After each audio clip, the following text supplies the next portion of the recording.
This is your 2021 Toyota Avalon, the largest sedan offered by the good folks over at Toyota. Quirks, Perks, and Irks. The front end, I wasn't a big fan when I picked the vehicle up last week, but it's grown on me. It's unique, it stands out, and in a world of mostly vanilla design, for some of the competitors, I think this is a good addition of chocolate sprinkles. Laugh all you want at the analogy, but that's the one you're stuck with. Here's a cool perk.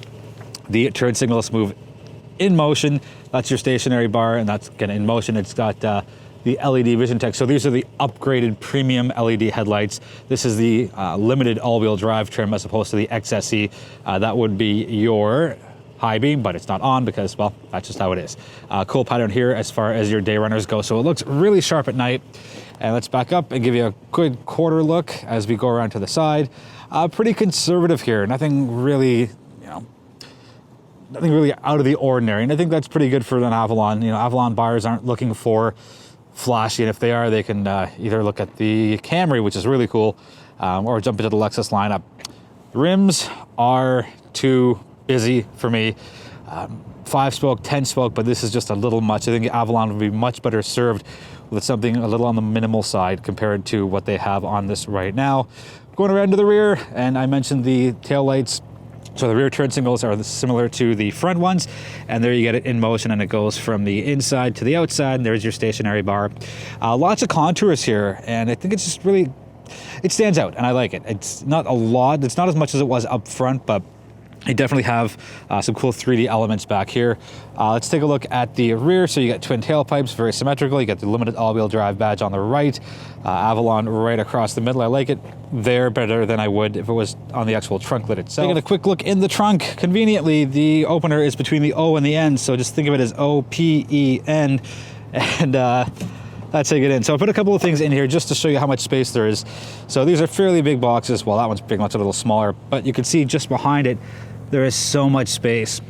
So I think it's 456 liters of cargo space in here, but you can put a ton of stuff back here. And there's also an optional cargo net to keep things nice and secure. There is no handle on this side, just one on this side, and that's okay because one beats none. Starting with the rear seats of the Avalon, I sit all the way back, I sit all the way up, and you can see just how much leg room there is right here.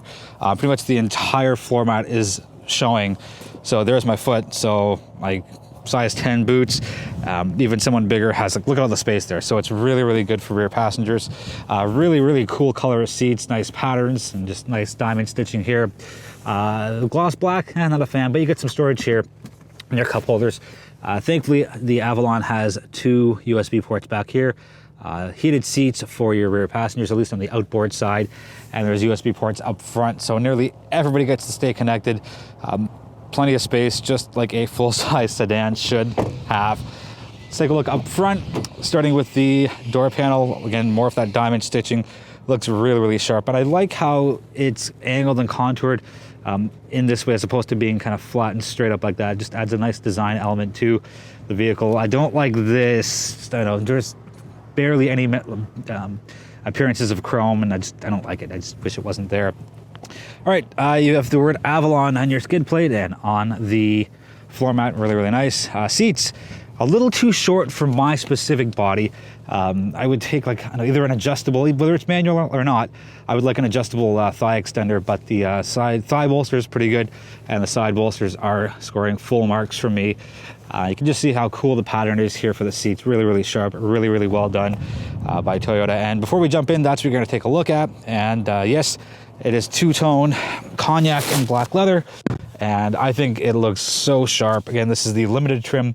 XSE does not have that. Here's an Irk for me. The heated steering wheel is on. Basically, only the cognac parts are heated. So that's cold, heated, and we go down to the bottom, and that is not cold, like it's just not heated. So not really a big fan. Aside from that, the steering wheel is very comfortable. You get this really cool black stitching, just adds a nice element of class to it. No blanks. Thank you, Toyota, for that.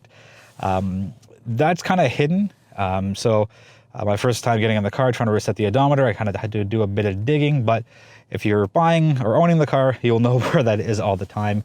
Real wood, it looks nice. I will give that. It looks nice, but I don't like wooden vehicles. Quirky design here, just that different, not quite symmetrical shape. So it's not bad. And the vents are angled inwards towards the driver. So pretty nice. Dashboard, standard stuff, analog on the outside, and that bookends the digital screen in the middle. Everything is really easy to get to, and I really like how the Avalon has everything kind of just lined up against the side, so you can see exactly where you are and what information you're looking at, and more importantly, what information you can get at. So well done on the dashboard, easy to see at night, easy to pull your information out of. Heads-up display, there it is. I believe it's a 9-inch screen, 10-inch screen, I believe. Again, all your information is pulled out there. I've kind of gotten used to it, and not too bad. Again, very easy to see between what you see here and what you see at the heads-up display. Take a look at the infotainment system. It's Toyota, so it's pretty easy to navigate. I've had no problems with it. Resolution's okay. I would like something a little more crisp, and I'll show you what I mean as I put the car into reverse. So there's the backup camera. I don't know, it's close. It's good, but I think it could be better. You get some different views just by touching the screen. Depends what you want to see and how far back you want to see. The cool thing here is the bird's eye camera right there. So basically on your side mirrors, on the front and on the back. I don't know if because this car is red, the car in the image is red, but I think it's a pretty cool coincidence. So I'll give you that, Toyota.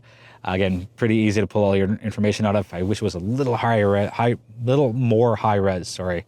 The cool design perk here is you have the screen, you got the vents integrated pretty seamlessly. Like it's all one big piece here. Oops, let me get rid of that volume. So basically that just kind of outlines where the vent is, and then that is your temperature control. So I'll back up a touch and give you a good look on an angle for that matter. Let's give you a straight on look. It's just one massive piece. And I think it looks really, really nice. Heated seats as well as cooled seats on the limited trim. Keep those on. I love that there's cargo space here, storage space, whatever you want to call it, and you can put your hand through. So if you have, I don't know, whatever you have that'll fit there is good, and it's angled back so things won't spill and fall. Quirky design. It's a D shape for this cup holder, and it's a circle for this one. I don't know, whatever. It's quirky. I don't mind it. Standard gear shift stuff. Drive mode's nicely, conveniently located just behind the shifter. Auto hold and your parking brake with a nice little spot for your finger to go in and either put on the brake or put off the parking brake. And the last thing we're going to take a look at is the center console. So button off to the side, up it goes, and there are 3 USB ports. So 3 up front, 2 in the back, 5. Everyone gets power. Very well done, and a nice deep storage cubby as well, and a little top tray that's a little shallower, but you know, that's for different needs. 2 other quick things over here. Frameless rear view mirror looks very sharp. Just adds a nice classy touch to it. And you get a sunroof, not a panoramic sunroof, and a bit of an irk, I wish it was, but you know, some beats none. And because the interior and headliner is a darker color, the sunroof lets a lot of light in and just really opens up the feeling of the cabin. Sorry, I didn't tell the truth. One other last thing. 14 speaker JBL audio system, 1200 watts. This thing just rocks. It sounds so good. Big, boomy, crisp, and everything sounds exactly as it should. So thank you, Toyota, for putting that into the limited all-wheel drive trim. Let's do the drive in the 2021 Toyota Avalon. With the limited trim, you have a 2.5-liter 4-cylinder engine, and that gets you 205 horsepower and 185 pound-feet of torque. To me, it's underpowered because the XSE, which is the sporty trim, gets you 301 horsepower and I believe 267 pound-feet of torque, and all of that's run through a 3.5-liter engine. So it really depends on what you want out of your Avalon. Do you want to have the top trim, being the limited, and having every single box ticked off on the option sheet?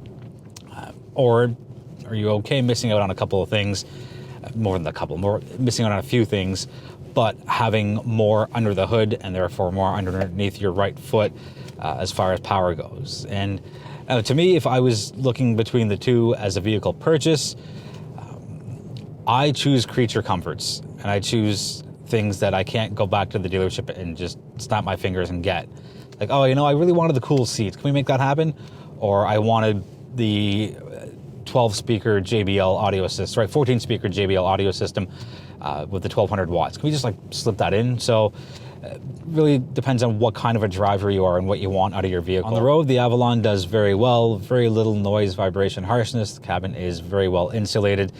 As far as cornering and handling go, it does it as well as it can be. It's a full-size sedan, so you are gonna have that feeling of, yes, it is a full-size sedan, as opposed to, let's say, maybe something on the Camry side where it's a mid-size sedan and it's a little easier to maneuver.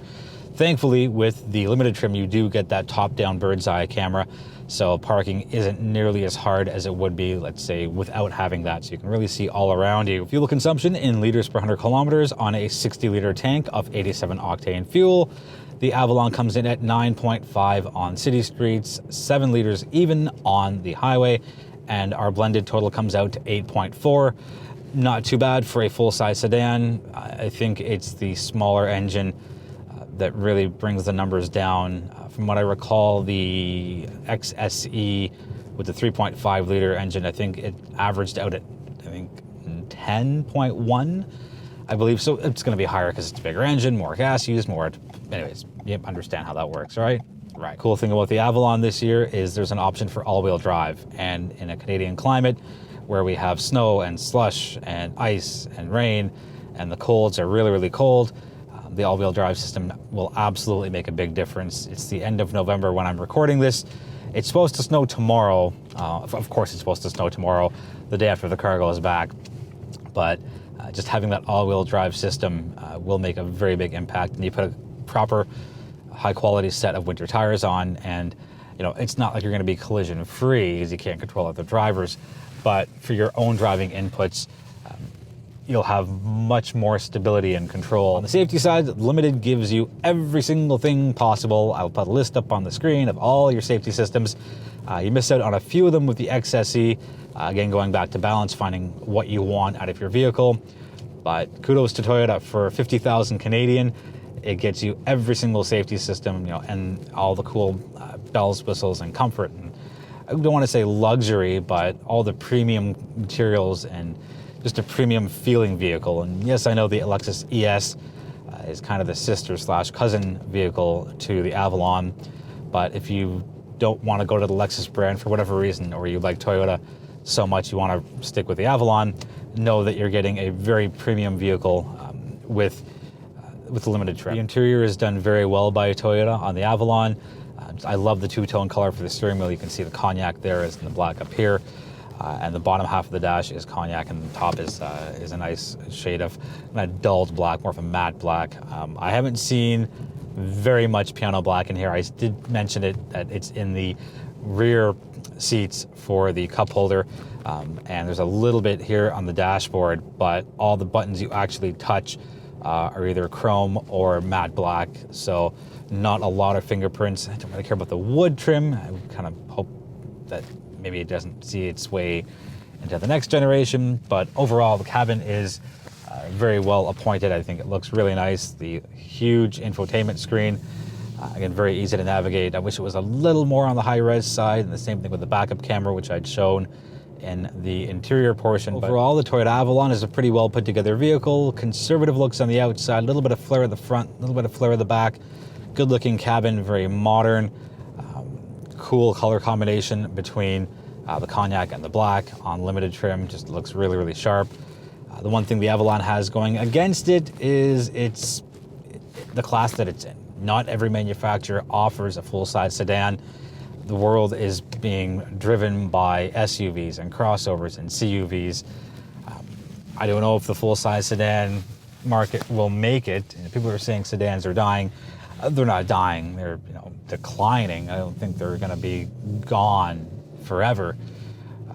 But I think the full-size sedan market will shrink, and not every manufacturer carries them. That's going to wrap it up for the 2021 Toyota Avalon. If you've got any questions on the vehicle, let me know in the comments, and I'll do my best to get you answers as soon as possible. Feel free to subscribe if you haven't already, or feel free to tell a friend or a colleague or anyone if you think they might be interested in watching modern and new car reviews.